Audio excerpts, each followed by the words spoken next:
Hi friends, ನಿಮ್ಮೆಲ್ಲರಿಗೂ ಕೂಡ ನಿಮ್ಮದೇ ಆಗಿರ್ತಕ್ಕಂಥ ಯೂಟ್ಯೂಬ್ ಚಾನಲ್ ಸ್ಟಡಿ ವಿತ್ ಪರಶುರಾಮ್ಗೆ ಸ್ವಾಗತ ಅಂತ ಹೇಳ್ತಾ, ಪ್ರಥಮ PUC ಕನ್ನಡ ಪದ್ಯಭಾಗ 2 ವಚನಗಳಲ್ಲಿ 3ನೇ ವಚನಕಾರ ಅಕ್ಕ ಮಹಾದೇವಿಯ ವಚನಗಳು. ಸೊ ಇದರ ಅಭ್ಯಾಸ ಪ್ರಶ್ನೋತ್ತರಗಳನ್ನು ನೋಡೋಣ.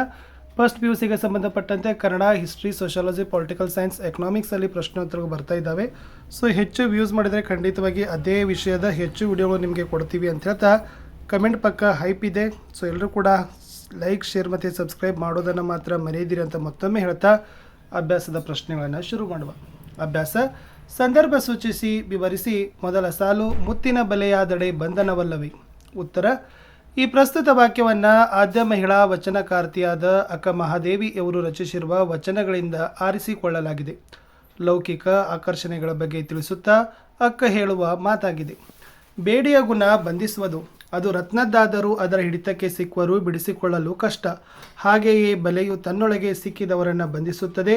ಮುತ್ತಿನದಾದರೇನು ಬಿಡುವುದೇ? ಹಾಗೆಯೇ ಈ ಲೋಕದ ಸುಖಭೋಗಗಳು ಮತ್ತು ರತ್ನವುಗಳಂತೆ ಕಂಡರೂ ಅಂತಿಮವಾಗಿ ಇಹದಲ್ಲಿಯೇ ತೊಡರುವಂತೆ ಬಂಧಿಸುತ್ತವೆ. ಮುಕ್ತಿಯ ಕಡೆಗೆ ಸಾಗುವ ಭಕ್ತ ಈ ಬಂಧನಗಳಿಂದ ಮುಕ್ತವಾಗಬೇಕೆಂಬುದು ಅಕ್ಕನ ಆಶಯವಾಗಿದೆ. ಮುಂದಿನ ಸಾಲು: ಎನಗೆ ಭವ ಉಂಟೆ? ಉತ್ತರ: ಈ ಪ್ರಸ್ತುತ ವಾಕ್ಯವನ್ನು ಆದ್ಯ ಮಹಿಳಾ ವಚನಕಾರ್ತಿಯಾದ ಅಕ್ಕ ಮಹಾದೇವಿಯವರು ರಚಿಸಿರುವ ವಚನಗಳಿಂದ ಆರಿಸಿಕೊಳ್ಳಲಾಗಿದೆ. ಮರುಜನ್ಮ ಬೇಕೆನ್ನುವರ ಬಗ್ಗೆ ವಿವರಿಸುವಾಗ ಅಕ್ಕ ಮಹಾದೇವಿಯವರು ಈ ಒಂದು ಮಾತನ್ನು ಹೇಳಿದ್ದಾರೆ. ಚನ್ನಮಲ್ಲಿಕಾರ್ಜುನನಲ್ಲಿ ಮನವು ಲೀನವಾದ ಬಳಿಕ ಬದುಕಿನಲ್ಲಿ ಏನು ಉಳಿದಿದೆ ಎಂದು ಹೇಳುತ್ತಾ ಅಕ್ಕನು ಈ ರೀತಿ ನುಡಿದಿದ್ದಾಳೆ. ಬದುಕಿನ ಎಲ್ಲ ವ್ಯವಹಾರಗಳಿಗೂ ಮನಸ್ಸೇ ಬೀಜವಾಗಿರುವುದರಿಂದ ಅದು ಇಹದ ಭವಬಂಧನಗಳಲ್ಲಿ ಅಲೆಯುತ್ತಿರುತ್ತದೆ. ಆದರೆ ಅಕ್ಕನು ನನ್ನ ಈ ಮನಸ್ಸು ಇದ್ಯಾವುದರ ಪರಿವೆಗೆ ಹೋಗದೆ ಚನ್ನಮಲ್ಲಿಕಾರ್ಜುನನ ಚಿಂತೆಯಲ್ಲಿಯೇ ಇದ್ದಾಗ ನನಗ್ಯಾವ ಭವವಿದೆ ಎಂದು ಅಭಿಪ್ರಾಯಪಡುತ್ತಾಳೆ ಅಂತ ಬರೆದರೆ ಸಾಕು. ನೆಕ್ಸ್ಟ್ ಒನ್: ಕರಕ್ಕೆ ಶೃಂಗಾರ ಸತ್ಪಾತ್ರ ಕಿವುದೇ ಅಂತ ಕೇಳಿದ್ದಾರೆ. ಉತ್ತರ: ಈ ಪ್ರಸ್ತುತ ವಾಕ್ಯವನ್ನು ಆದ್ಯ ಮಹಿಳಾ ವಚನಕಾರ್ತಿಯಾದ ಅಕ್ಕ ಮಹಾದೇವಿ ಅವರು ರಚಿಸಿರುವ ವಚನಗಳಿಂದ ಆರಿಸಿಕೊಳ್ಳಲಾಗಿದೆ. ಅಕ್ಕನು ಜೀವನದ ಸಾರ್ಥಕತೆಯ ಬಗ್ಗೆ ತಿಳಿಸುತ್ತಾ ಈ ಮಾತನ್ನು ಹೇಳಿದ್ದಾಳೆ.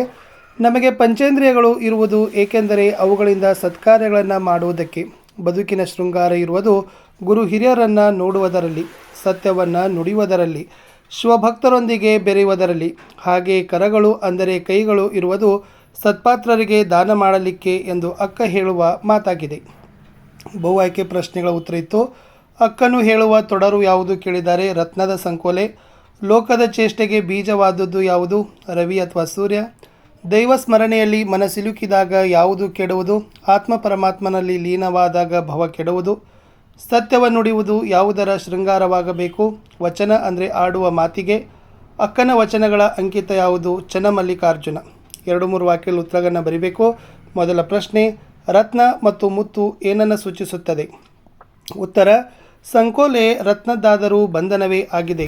ಮುತ್ತಿನಿಂದ ನೇಯ್ದ ಬಲೆಯಾದರೂ ಬಂಧನವೇ. ಹೀಗಾಗಿ ಅವು ಲೌಕಿಕ ಬಂಧನವನ್ನು ಸೂಚಿಸುತ್ತವೆ ಅಂತ ಬರೆದರೆ ಸಾಕು.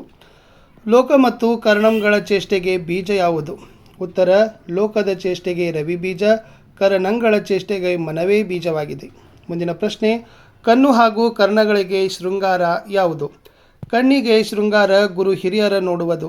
ಕರ್ಣಗಳಿಗೆ ಶೃಂಗಾರ ಪುರಾತನರ ಸಂಗೀತಗಳನ್ನು ಕೇಳುವುದು. 5-6 ವಾಕ್ಯಗಳಲ್ಲಿ ಉತ್ತರಿಸಿರಿ. ಮೊದಲ ಪ್ರಶ್ನೆ: ಲೋಕದ ಭಜನೆಯಲ್ಲಿ ಸಿಲುಕಿದವರಿಗೆ ಮುಕ್ತಿ ಇಲ್ಲ ಎಂಬುದನ್ನು ಅಕ್ಕ ಹೇಗೆ ನಿರೂಪಿಸಿದ್ದಾಳೆ? ಉತ್ತರ: ಲೌಕಿಕ ಬದುಕಿನಲ್ಲಿ ಬೆಲೆ ಬಾಳುವ ವಸ್ತುಗಳನ್ನು ಆಸೆ ಪಡುತ್ತೇವೆ.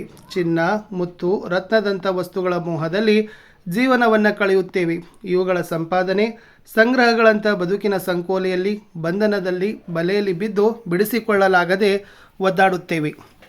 ಕೇವಲ ಲೌಕಿಕ ಭಜನೆ ಅಂದರೆ ಸುಖಭೋಗಗಳಲ್ಲಿ ತೊಡಗಿದ್ದರೆ ಜನನ ಮರಣಗಳ ವರ್ತುಲದಲ್ಲಿ ಸಿಲುಕಿ ಸಾಯುತ್ತೇವೆ. ಅಂಥ ಬದುಕು ನಡೆಸುವವರಿಗೆ ಚನ್ನಮಲ್ಲಿಕಾರ್ಜುನನ ನೆನಪಾಗುವುದಿಲ್ಲ. ಸಹಜವಾಗಿ ಅವರಿಗೆ ಮುಕ್ತಿ ಇಲ್ಲ ಎಂಬುದು ಅಕ್ಕ ನಿರೂಪಿಸಿದ್ದಾಳೆ ಅಂತ ಬರೆದರೆ ಸಾಕು. ನೆಕ್ಸ್ಟ್ ಒನ್: ಹುಟ್ಟು ಸಾವನ್ನು ಮೀರುವುದು ಹೇಗೆಂದು ಅಕ್ಕನು ತನ್ನ ವಚನದಲ್ಲಿ ವಿವರಿಸಿದ್ದಾಳೆ. ಉತ್ತರ: ಈ ಲೋಕದ ಸಕಲ ಚಟುವಟಿಕೆಗಳಿಗೆ ರವಿಯು ಮೂಲ ಕಾರಣವಾದಂತೆ ತ್ರಿಕರಣಗಳಾದ ಶರೀರ, ಮಾತು, ಮನಸ್ಸುಗಳಿಗೆ ಮನವೇ ಮೂಲ ಕಾರಣ. ಹೀಗಿರುವ ಮನಸ್ಸನ್ನು ನಾವು ಲೌಕಿಕ ವ್ಯವಹಾರಗಳಿಗೆ ಒಳಪಡಿಸದೆ ಆ ಚನ್ನಮಲ್ಲಿಕಾರ್ಜುನಲ್ಲಿ ಲೀನಗೊಳಿಸಿದ್ದೇ ಆದರೆ ನಮಗೆ ಹುಟ್ಟು ಸಾವಿನ ಭಯವಿರುವುದಿಲ್ಲ.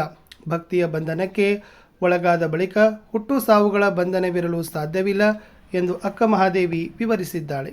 ಮುಂದಿನ ಪ್ರಶ್ನೆ, ಬದುಕು ಸಾರ್ಥಕವಾಗಬೇಕಾದರೆ ಯಾವ ಅಂಶಗಳು ಇರಬೇಕೆಂಬುದು ಅಕ್ಕ ಮಹಾದೇವಿ ಹೇಳುತ್ತಾಳೆ. ಉತ್ತರ, ಬದುಕು ಸಾರ್ಥಕವಾಗಬೇಕಾದರೆ ನಮ್ಮ ಕಣ್ಣುಗಳು ಯಾವಾಗಲೂ ಗುರು ಹಿರಿಯರನ್ನು ನೋಡುತ್ತಾ ಅವರ ಮಾರ್ಗದರ್ಶನದಲ್ಲಿ ನಡೆಯುತ್ತಿರಬೇಕು. ಕಿವಿಗಳು ಪುರಾತನರ ಸಂಗೀತವನ್ನು ಕೇಳುತ್ತಿರಬೇಕು. ನಾಲಿಗೆಯಾಡುವ ಮಾತುಗಳು ಸತ್ಯವನ್ನೇ ಆಡಬೇಕು. ಸಂಭಾಷಣೆ ಮಾಡಿದರೆ ಸದ್ಭಕ್ತರೊಂದಿಗಿರಬೇಕು. ಸತ್ಪಾತ್ರರಿಗೆ ದಾನ ಮಾಡುವ ಕೈಗಳಿರಬೇಕು. ಶಿವಗಣರೊಂದಿಗೆ ಜೀವಿಸುವ ಅವಕಾಶ ದೊರೆತರೆ ಬದುಕು ಸಾರ್ಥಕವಾಗುತ್ತದೆ ಎಂದು ಅಕ್ಕ ಮಹಾದೇವಿ ಹೇಳ್ತಾಳೆ ಅಂತ ಇತ್ತು. ಇಷ್ಟಿತ್ತು ಈ ಒಂದು ಪದ್ಯಭಾಗದ ಪ್ರಶ್ನೋತ್ತರಗಳು.